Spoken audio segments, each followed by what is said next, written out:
Welcome to today's sermon. I'm Mike Adams, and this is another sermon out of 100.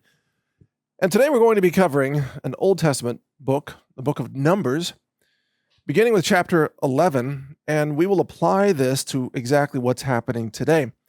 Now, let me give a bigger context picture here of what this has to do with our modern world.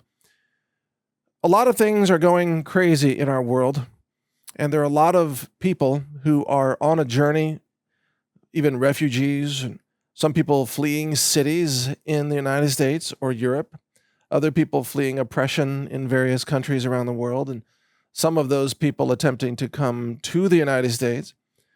But there's a lot of movement, and people are desperate to change their circumstances because the way the world is functioning right now, it's not going very well, especially in a lot of cities of Western countries right now, which are suffering economic issues, geopolitical issues, war or risk of war issues, and things like that. Also, food shortages, as well as food inflation. Now, believe it or not, this has a lot to do with the book of Numbers, and especially the psychology or the emotional reaction of people who are in the process of being helped or being saved.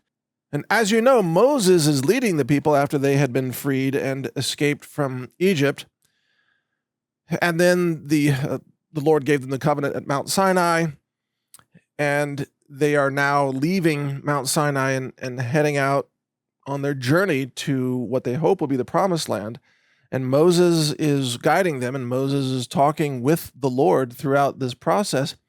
Well, it turns out that a lot of these people, they become incredibly unhappy about a number of things. And also, as you know, I believe it's important to recognize the foods and nutrition in the Bible and some of the herbs and so on. And there are a lot of mentions of food in the chapter of Numbers, mostly because, well, the people don't have any food and they are kind of dreaming. They're hallucinating about having pomegranates and things like that. So this is going to get very interesting.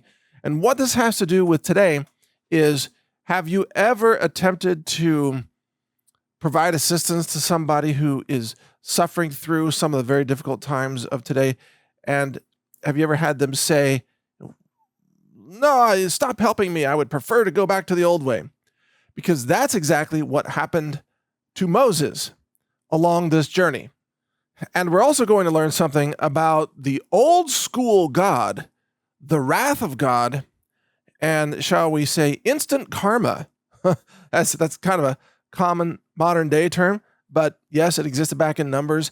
And at one point, God roasted a couple hundred people all at once in a giant fireball. So we're going to look at that. And what does this tell us about God and how he may react to those who do not honor his blessings and what he is trying to do to help them? So let's begin.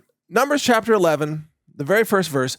Now when the people complained, it displeased the Lord, for the Lord heard it, and his anger was aroused. So the fire of the Lord burned among them and consumed some in the outskirts of the camp. So this is saying essentially that God unleashed a giant fireball and burned some of these people alive because they were complaining about things. What were they complaining about? Pretty much the things you might expect. Like, are we there yet? Or, this trip is taking too long, not enough food. Have you asked for directions yet? Asking Moses, it seems like we're walking in circles. The typical kind of complaints that people have on long journeys and such. This was definitely the case. So verse 2 out of chapter 11 here, it says, "Then the people cried out to Moses, and when Moses prayed to the Lord, the fire was quenched." And so here we have Moses as the moderator. And Moses is often throughout this entire book, he's desperately trying to help the people that he's leading to the promised land. And very often they don't appreciate it at all. And so, of course, during this journey, they are facing famine. And that takes us to verse 4. Now the mixed multitude who were among them yielded to intense craving. So the children of Israel also wept again and said, "Who will give us meat to eat? We remember the fish which we ate freely in Egypt." Yeah. So see, they're reminiscing about the good old days when they were enslaved under the Pharaoh, but they had fish to eat, right?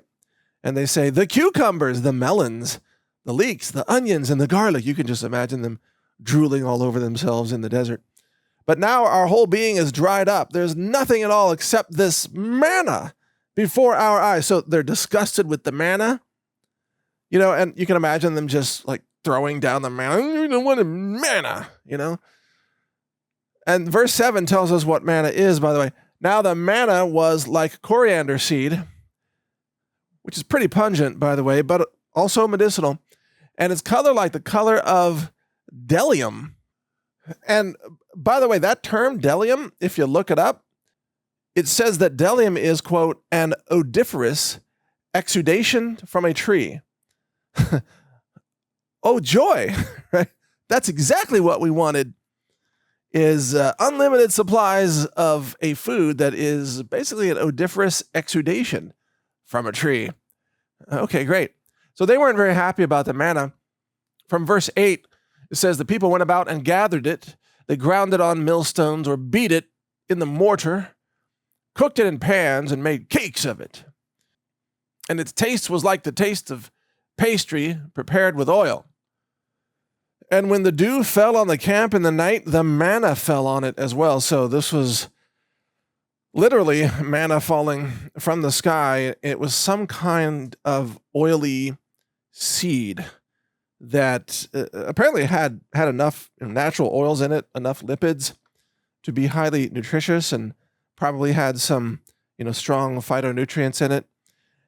But I suppose if you're eating nothing but manna all the time, like manna cakes for breakfast, manna gumbo for lunch, fried manna for dinner, it starts to sound like the Forrest Gump movie where that character is like fried shrimp, boiled shrimp, stir-fried shrimp, grilled shrimp, everything was shrimp.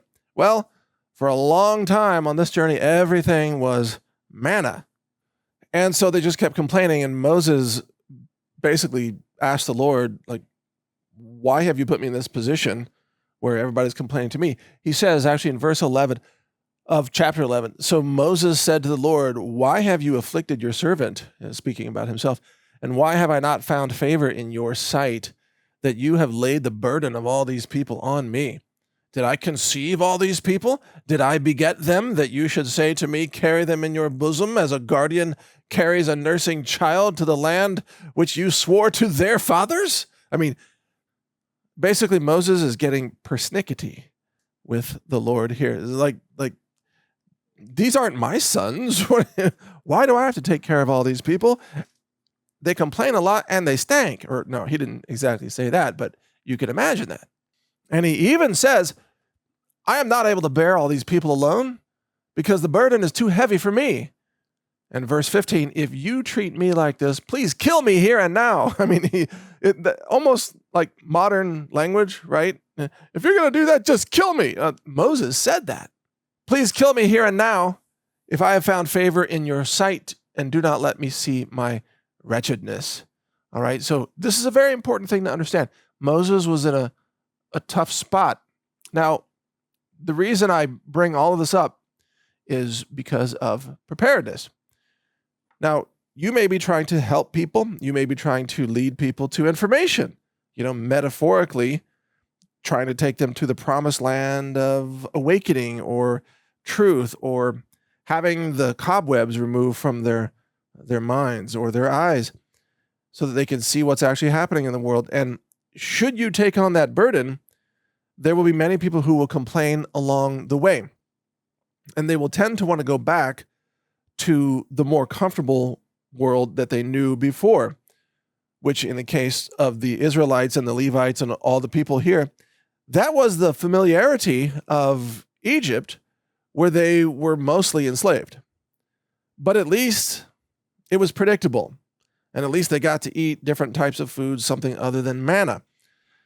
So don't be surprised when you hear that from people in the world today, when they would rather live in their world of delusions, where it's comfortable, it's predictable, and where it's also socially acceptable. Because a lot of the illusions and lies under which people live today are popular. Popular lies and delusions like, Western medicine and the drug companies care about you. Yes, and the more medicine you take from Western medicine, the more prescription medications you take, the healthier you must get, which in practice, we see exactly the opposite of that. When people take more and more medications, they get sicker and sicker, and then they suffer liver failure, kidney failure, cognitive failure, and so on. But people find these fables of modern Western medicine, they find them very comfortable to say that, well, it's scientific and it's FDA approved, so it must be safe and it must be effective, even though in many cases that's not the truth at all. And you will especially discover this when potentially leading people into the truth about what is money. As you know, what we teach is that God's money is gold and silver because it's on the table of elements and, well, it has certain special properties, and it was created by the rules and laws of physics that are the expression of the mind of God. But in mankind's money world, money is currency, and it's counterfeited all the time. It's printed up, or it's digital. It's not even real, but it's just something you see on a screen when you log in to your bank account. And when you try to lead people like Moses into the promised land of realizing what is real money, what is self-custody of money, instead of somebody else having control over it, or what are the real causes of inflation, let's say. If you're leading people on this journey, they're going to complain along the way. Like, what do you mean I can't use my green dollars or whatever? It's kind of like complaining about manna in a sense. Just people will complain when they have to do much of anything to take a journey to get to a destination that will set them free. Moses was trying to set these people free, and they hated him for it, and they put him in a very tough position. In fact, if we go to Numbers chapter 16, you will see this rebellion against Moses. And if you fast forward to verse 12, there it says, "And Moses sent to call Dathan and Abiram, the sons of Eliab, but they said, 'We will not come up. Is it a small thing that you have brought us up out of a land flowing with milk and honey?'" He's talking about Egypt. "To kill us in the wilderness, that you should keep acting like a prince over us?" You see what he's saying? Like, how dare you take us out of slavery where the land was flowing like milk and honey and lead us on a path to freedom where now we have to eat manna. And he continues, "Moreover, you have not brought us into a land flowing with milk and honey, nor given us inheritance of fields and vineyards. Will you put out the eyes of these men? We will not come up." And verse 15 says, Moses was very angry and said to the Lord, "Do not respect their offering. I have not taken one donkey from them, nor have I hurt one of them." And then from verse 16, basically Moses says, hey, you need to burn some incense, and essentially you need to apologize to the Lord. You need to stand outside the tabernacle tomorrow. And, basically Moses is saying, chill out, dudes. This could get very bad. And then verse 20, "And the Lord spoke to Moses and Aaron, saying, separate yourselves from among this congregation, that I may consume them in a moment." Basically, he's saying, stand back. Some fireballs are about to be unleashed. And, or the earth opens up. We'll get to that. "Then they fell on their faces and said, 'O God, the God of the spirits of all flesh, shall one man sin and you be angry with all the congregation?'" Right? In other words, don't blame everybody here because a few people were whining and complaining. So the Lord spoke to Moses and said, talk to the congregation, get them away from these tents. And then I'm skipping a few sections here, but fast forward to verse 31. "Now it came to pass as he finished speaking all these words that the ground split apart under them, and the earth opened its mouth and swallowed them up with their households, and all the men with Korah and all their goods. So they and all those with them went down alive into the pit, and the earth closed over them, and they perished from among the assembly. Then all Israel who were around them," meaning Israel referring to the people, the Israelites, "fled at their cry, for they said, 'Lest the earth swallow us up also.'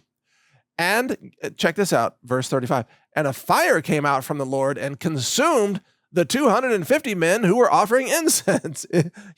God is like saying, hey, Moses, stand back. Opens up the earth, giant earthquake swallows up all these people who were ungrateful for what God was trying to do to them to lead them to the promised land. And then when the earth swallowed them up, he unleashed a giant cosmic fireball and burned alive 250 men with their incense.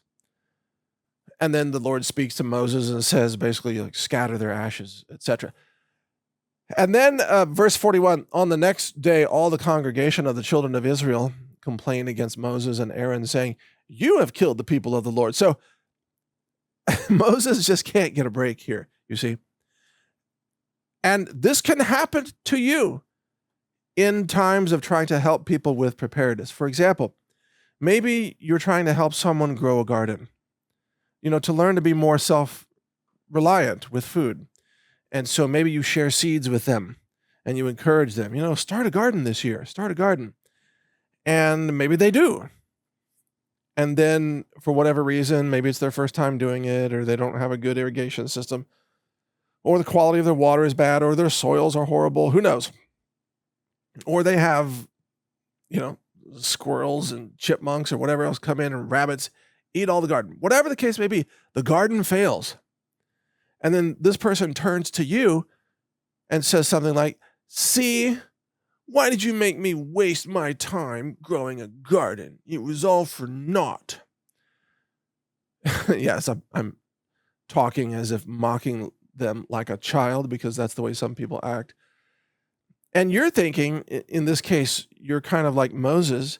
You're thinking, hey, I was trying to lead you into a path of being able to grow more of your own food, to be more self-reliant, so that you may be resistant to famines that may occur, and so that you can produce clean food where you're not using pesticides or herbicides, and you can grow God's molecules in all of these foods, because that's the gift of Mother Nature and God. So you tried to give your neighbor, your friend, whoever it was, you tried to give them a gift to sort of show them a way, not forcefully, but just to invite them, like, hey, I could show you how to grow some food and how to grow medicine. And then they had a bad experience and they blamed it on you. Well, if you were living at the time of the Old Testament, God would roast those people alive. Just like giant fireball, you're gone. Or he would just open up the earth and then they would fall into the pits alive also. So that's the Old Testament God right there. He sometimes did not put up with much flack. And that's all from chapter 16. Now, if we fast forward to chapter 20, then we get into some other interesting things here involving a lack of water. So previously, it was a lack of food. It was famine. It was hunger. Now, it's thirst. And chapter 20, verse 2, now there was no water for the congregation, so they gathered together against Moses and Aaron. And the people contended with Moses and spoke, saying, if only we had died when our brethren died before the Lord. In other words, now they're saying, you should have killed us earlier, because now we have no water. In fact, the verse goes on, verse 4 here. Why have you brought up the assembly of the Lord into this wilderness, that we and our animals should die here? Again, complaining to Moses and Aaron. And why have you made us come up out of Egypt to bring us to this evil place? Remember, Moses is trying to set them free and lead them to the promised land, but this is a tough journey. It is not a place of grain or figs or vines or pomegranates, nor is there any water to drink. So, number one, I love the mentions of foods here, because these foods are, of course, indigenous, or I should say they were very common in that day, in that region. So yes, you would see a lot of figs, and you would see a lot of pomegranates. You would see vines with grapes, and you would see various grains, ancient grains. And unlike in other areas of the Bible where it just says fruit, and there was fruit, and they saw fruit, and they ate fruit. I love it that this verse is naming it. Hey, pomegranates. Yeah, pomegranates grow in deserts or semi-arid regions, And of course, they contain a lot of water, inside the pomegranate seeds. And vines with grapes, very nutritious, all kinds of superfoods, God's molecules in medicine in the grape skin, in the grape seeds, and also in the pomegranates, by the way, anti-cancer nutrients that are found in pomegranate juice and anti-inflammatory. Figs, a source of calories, and also certain minerals are very common in figs, so it's great for nutrition. And then, of course, grain to sustain you with energy throughout the day. And so all of these foods would be the types of things that anybody who lived in the region would equate with wealth or sustainability. If you had a plot of land and you had pomegranates and grapevines and figs and grain, you were doing pretty well, right? But in any case, they did not have these things during this journey. And they add, quote, "nor is there any water to drink." It's like, not only do we not have grapes, but there's no water. Verse 6, so Moses and Aaron went from the presence of the assembly to the door of the tabernacle of meeting, and they fell on their faces, just bowing down to God, and the glory of the Lord appeared to them. Then the Lord spoke to Moses, that's verse 7, saying, take the rod, you and your brother Aaron, gather the congregation together, speak to the rock before your eyes, and it will yield its water. Thus you shall bring water for them out of the rock and give drink to the congregation and their animals. So he's saying to Moses that have faith in me as the Lord who brings water or manna, food and water and sustenance to the people that you are leading. Have faith in me because I'm going to bring you water out of the rock. Now, historically, there were many rock outcroppings or rock ledges. I don't think he was talking about just a lone giant boulder just sitting there in the middle of a desert. My guess would be that there would be like, a rock ledge or a plateau or a field of like a mountainous edge that exposed a lot of rock. So, but that's just my interpretation. Anyway, verse 9, so Moses took the rod from before the Lord as he commanded him. Now, check this out. And Moses and Aaron gathered the assembly together before the rock. And he said to them, hear now, you rebels. Must we bring water for you out of this rock? Oops. Oops. Because you see, the mistake there is that when he said we, he was referring to himself and Aaron. Basically, he was chiding the people there and saying, you're whining and complaining, and you're forcing us, Moses and Aaron, to use our power to bring the water out of the rock. Verse 11 says, then Moses lifted his hand and struck the rock twice with his rod, and water came out abundantly, and the congregation and their animals drank. But you see, he did not give credit to God. Verse 12, then the Lord spoke to Moses and Aaron, quote, because you did not believe me to hallow me in the eyes of the children of Israel, therefore you shall not bring this assembly into the land which I have given them. That was the moment at which God said, in my paraphrase, he said, I'm done with you. I'm done with you. This journey is over. Even for you, Moses, as much as you have done, I'm done dealing with you.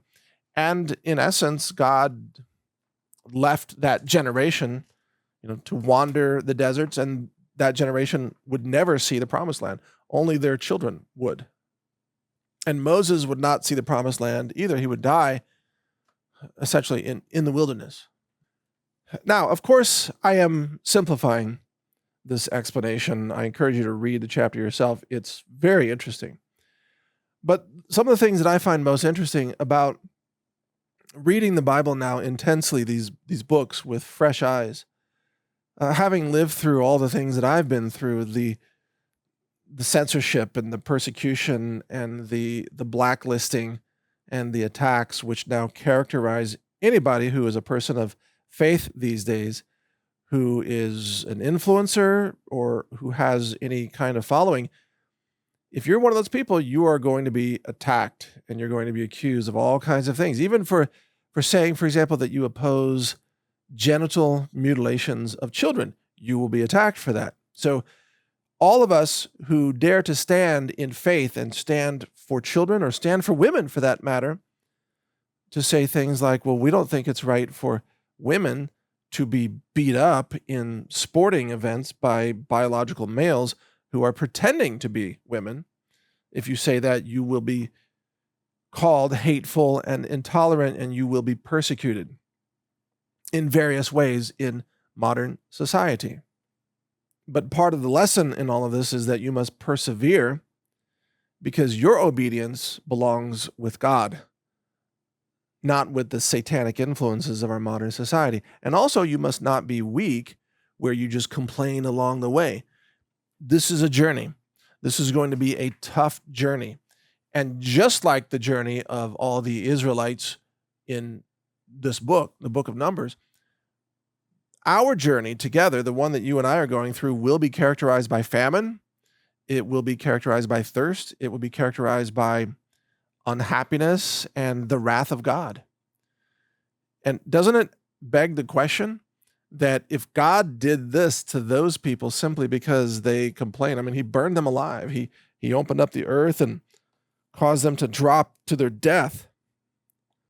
What do you suppose that God will do upon the return of Christ, whenever that day may be? Looking at the society in which we are living right now, looking at the mutilation of children, looking at the blasphemy, looking at the mockery of the church. For example, the displays at the Olympics, just mocking the Last Supper, mocking Christ. What would the Lord do today? And I think we can honestly say that if the Lord were to act today with the same sense of response or the same, dare we say, anger or wrath that he inflicted upon these people in Numbers, that he would set fire to much of our planet.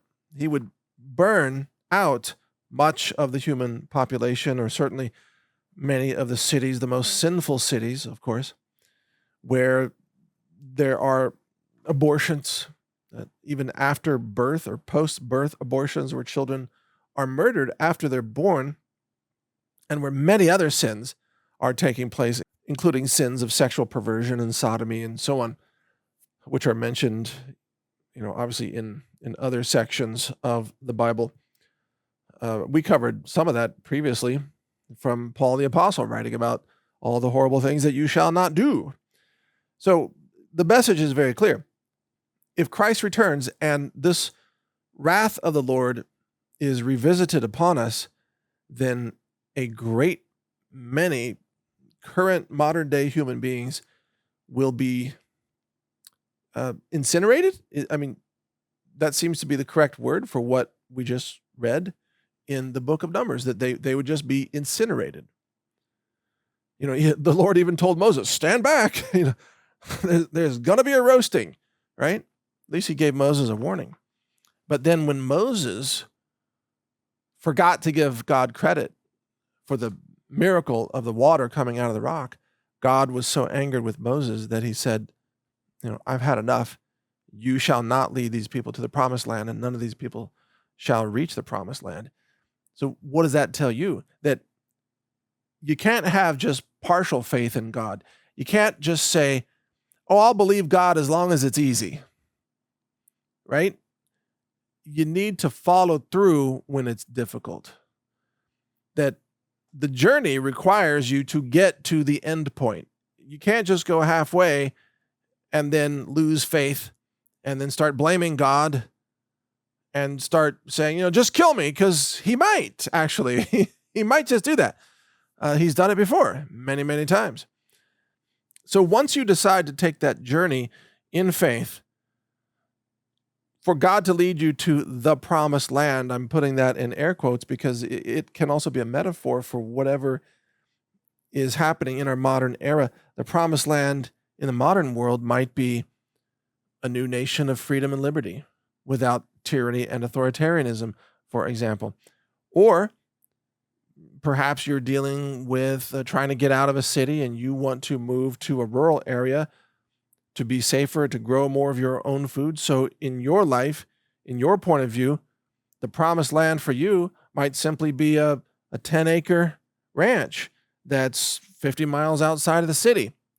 And that journey wouldn't be as much physical as it would be paperwork or getting the money to buy the ranch and then getting the deed done and then setting up infrastructure there if you need electricity or a well for water. You know what I mean?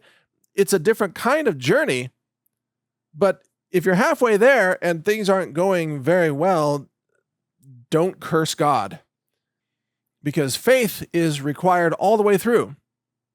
And then, by the way, there's also a very bizarre section here in chapter 21 of the book of Numbers. It's about the serpent bronze statue, which I believe became the symbol of modern medicine, the caduceus, I believe, as it's called.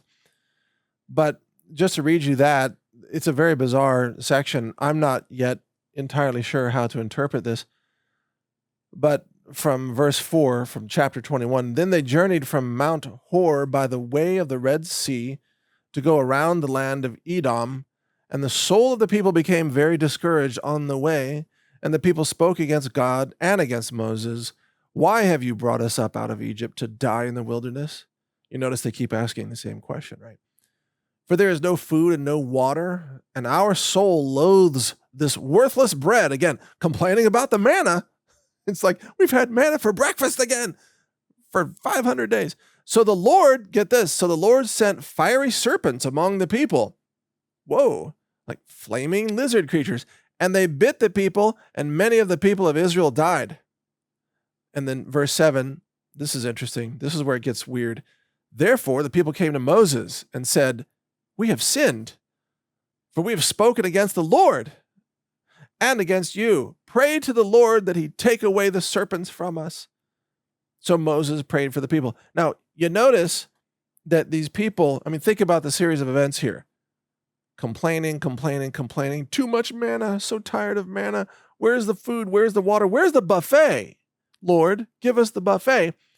And then the Lord unleashes 50 fiery serpents, which I can only imagine would be, let's say, very bright red snakes, venomous snakes. And people started dying from the snake bites. And only then do they say, well, we take it back. We take it back. We're sorry about what we said. Could you do something, Moses, about the snakes? You notice they're always putting this on Moses. It's like, what am I, a snake catcher? Is this like snakes are us? What do you think? 1-800 get my snakes or .com or whatever? No. So verse 8, the Lord said to Moses, this is where it gets weird, make a fiery serpent and set it on a pole. And it shall be that everyone who is bitten, when he looks at it, shall live. So Moses made a bronze serpent and put it on a pole, like a vertical pole, I would imagine. And so it was, if a serpent had bitten anyone, when he looked at the bronze serpent, he lived. I don't know exactly what to make of this.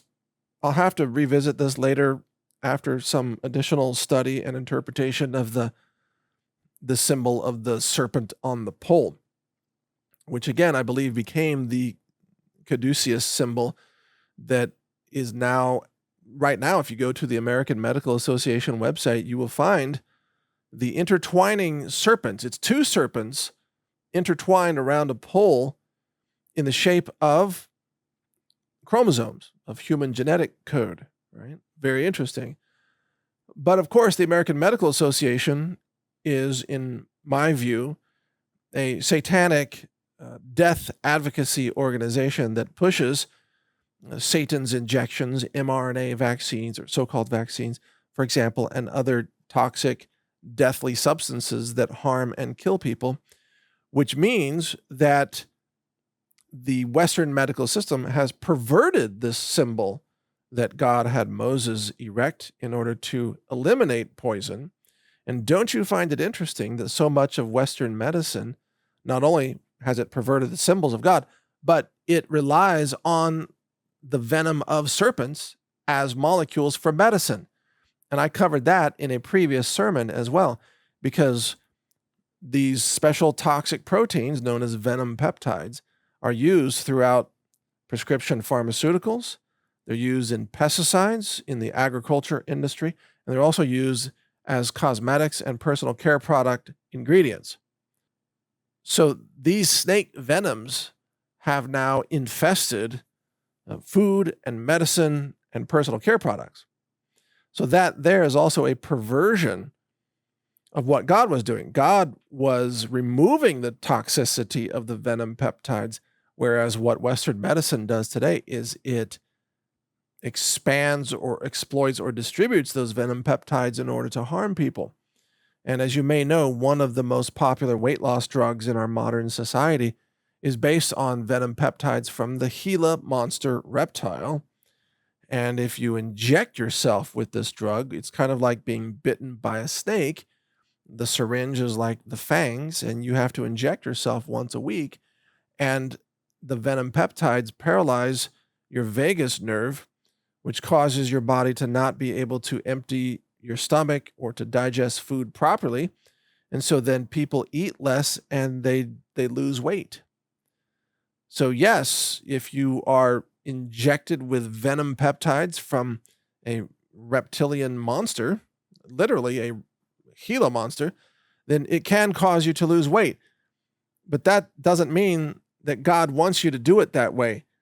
He would no doubt much rather that you make healthier food choices, moderate your diet, get rid of all the processed sugars and processed carbohydrates. Hey, guess what? Eat manna. Sounds like manna is whole food with lots of healthy oils and fiber. Yeah. You might get sick of it after a while, but that's when you can have manna tater tots or whatever, manna gumbo, manna dumplings. But you get the idea.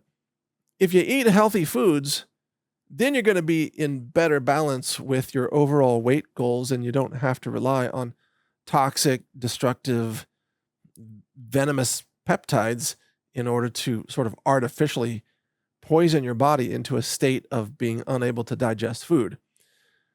So you notice that God didn't tell Moses to tell the people to pick up the snakes and have themselves bitten by the snakes. That would be the modern medical equivalent of what God was saying there. That would be the perversion of what God was saying.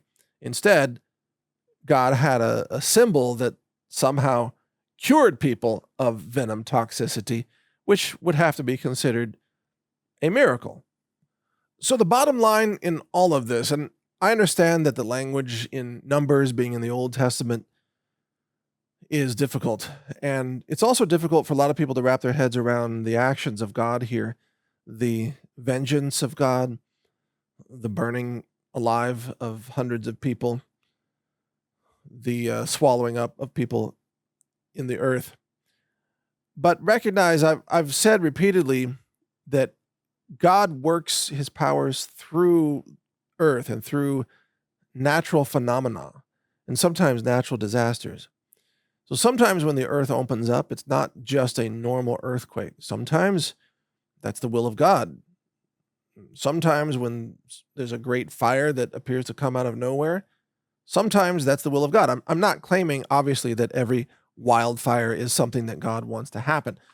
I'm just saying that when God wants to intervene and assert his will, he will often do so through things like the waters or the oceans or the wind, the storms, the earth, or locusts or plagues or all kinds of things that can often appear like natural disasters according to our common modern perception. Typical modern day people would just say, well, that wasn't the Lord, that was just an earthquake. Well, okay, maybe the earthquake was what the Lord's will looks like. The Lord can project his wishes to alter our world. I mean, he can make water come out of rocks, by the way, and he can make manna fall from heaven. He can open up the earth when he wants to. So remember the importance of remaining obedient to God Do not complain if your journey is difficult, or at least do not complain to God. Maybe complain quietly to yourself in your own head. But get that out of your way, get it over with, and then reaffirm your commitment to walking the path that God wants you to walk. And understand that if we are going to get to the promised land, which I would describe in modern terms as a new society rooted in freedom and righteousness and truth and healing, natural healing using God's molecules that I teach, then we are going to go through a very difficult journey along the way. None of it will be easy, and your faith will be tested. My faith will be tested as well. Actually, what's interesting in my case is that every time I am tested, it just deepens my faith. In fact, it was all of the testing that brought me to greater faith. So for whatever reason, every time I'm attacked or censored or deplatformed or whatever the case may be, it just drives me deeper into faith. And I think that's a very healthy response to it. I would encourage you to see if you can share that kind of response. If you're in hard times, double down on your faith. Ask God for guidance. Ask God for help, yes, but don't complain about your circumstances, because we are all blessed, folks. No matter how difficult things are going to get here in the months or years ahead, we are still very, very blessed. We have more access today to more natural herbs and foods and garden seeds and substances than at any time in human history. Do you realize that even the kings, even the Pharaoh of Egypt, he didn't have just a fraction of what you can get at a grocery store spice rack? I mean, the spice rack at the grocery store, that would have been considered, the treasures of kings back in the day of Moses. And the fact that we have running water and we have water filters and we have rainwater catchment systems, and you can grow all kinds of food far more easily today than ever before throughout history. You can have your own pomegranates and vines and figs and grains if you want. And we do have it easier in many ways than at any time in history. But I understand we also have very different challenges, because we're living under extreme tyranny. We're living in a godless society dominated by satanic death cults, some of which literally want to exterminate humanity. And they are releasing bioweapons and altering the atmosphere. They're engaging in terraforming. They're trying to remove God's molecule of carbon dioxide from the atmosphere. So in some ways, yes, we do face the craziest time ever, the most difficult time ever. But that's just another reason to double down on your faith, double down on your preparedness plans, your resilience. And finally, if you're helping others get prepared, maybe you're walking with them along that journey, understand that not all of them are going to make that journey. Some will, some won't. And it's not your burden. Some people are ready for what's happening in the world. Some people are able to open their eyes and look at reality, and other people will never be ready for that. It's just too traumatizing for them to take an honest look at what's going to happen, or to even imagine cities being consumed in fire, or the banking system collapsing, or nuclear war taking place, or God's wrath even being inflicted upon those who have turned against him. It's just so far outside the realm of what many people have ever imagined that they are incapable of just cognitively processing that information. You can't help them, and it's not your fault. So to have a healthy take on preparedness with yourself and your relationship with others, just continue to be gracious, help those that you can. Don't feel guilty about those that you can't. Thank God for his guidance, for his wisdom, and for his blessings. And don't blame God when things go wrong. Just use it as an opportunity to learn something new, to double down on your faith, or to expand your own resilience so that you can overcome those obstacles that the universe has placed in your way. Through this, I believe that we can get to the promised land, the new promised land, which will be the rebuilding of our society after the collapse of this current one, by the way. And that day may be a lot closer than you might suspect, but we'll see. I don't know all the calendar dates, obviously, but I do see trends taking place, and I know that often history takes place in rapid lurches rather than a gradual evolution of events. And we seem to be headed towards a lot of rapid lurches all of a sudden. So be mindful, be ready, hold your faith. It's sacred. Trust in God and His plan for you. And thank you for listening to today's sermon. I'm Mike Adams, and this is one of 100 sermons, most of which have not yet been published, but they will be.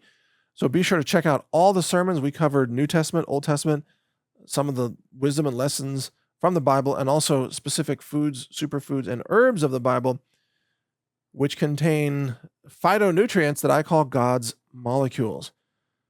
These are creations from the mind of God expressed through Mother Nature, through plants and foods that you can consume to help you be closer to God. So God bless you all. Thank you for listening today. Take care.